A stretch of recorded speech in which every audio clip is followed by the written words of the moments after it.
Colombia holds some of the most concentrated biodiversity on the planet, but deep in the Andean cloud forests, those pristine canopies are being slashed and burned to make way for a single, highly lucrative cash crop. For decades, the Colombian government, backed by the United States, fought back from the sky. They deployed armored crop dusters to blanket these illicit fields with chemical defoliants, attempting to poison the cocaine supply chain at its root. This strategy anchored a sprawling two-decade counter-narcotics campaign. The United States poured over $13 billion into the effort, supplying hardware, intelligence, and training to suffocate the agricultural engine of the drug trade.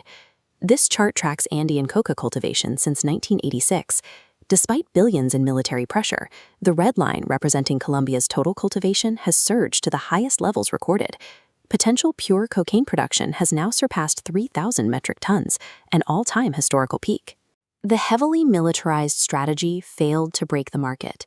Acknowledging that reality, Colombia has now initiated a drastic policy pivot, one that is completely rewriting its internal security protocols and openly fracturing its long-standing alliance with Washington. In the late 1990s, Colombia faced imminent collapse. Insurgent groups and massive drug cartels controlled vast swaths of the countryside, driving homicide and kidnapping rates to global highs. To stabilize the country, the governments in Bogotá and Washington drafted a multi-billion-dollar bilateral strategy called Plan Colombia. The initiative was initially presented to the international community as a comprehensive social package. The focus was supposed to be on judicial reform, peace negotiations, and providing rural farmers with economic alternatives to growing illicit crops. The financial architecture of the final agreement looked very different.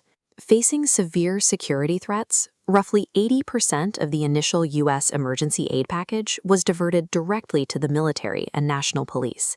The money bought firepower. The United States provided elite training, weaponry, and dozens of Black Hawk and Huey helicopters to project state control into rebel-held territories and enforce strict aerial fumigation. This application of force squeezed the supply chain in the short term, producing temporary dips in cultivation.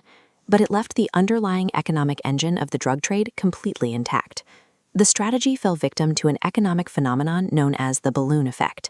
When you squeeze a balloon in one place, the air simply moves to another.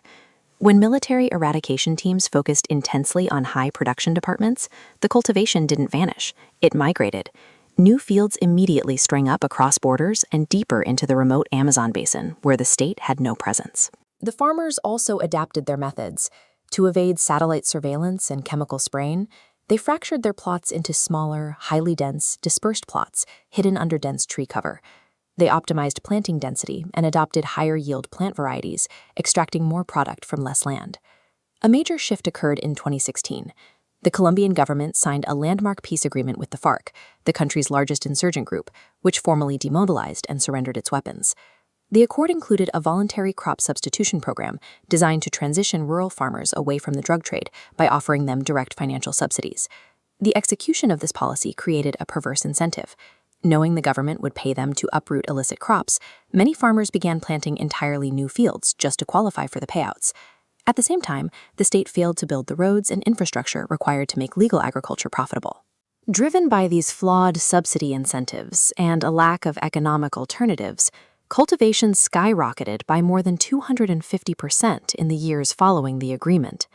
In 2022, President Gustavo Petro assumed office and immediately halted the decades-old U.S.-backed eradication strategy. He introduced a policy framework called Total Peace. The administration ended forced fumigation campaigns, reclassified drug consumption as a public health issue rather than a criminal one, and opened simultaneous ceasefire negotiations with the country's remaining armed factions. The implementation of this policy has created a stark geographic divide. In the country's major metropolitan centers, the demobilization efforts and earlier security gains have held firm. Medellin, once defined by the violence of the cartels, has experienced a steady, long-term stabilization. Today, its homicide rates have dropped to historic lows, and modern infrastructure connects its hillside neighborhoods. But as urban centers pacified and the state pulled back from offensive military operations, a massive security vacuum opened in the rural margins. Dissident factions, paramilitaries, and organized crime syndicates used the negotiated ceasefires to regroup.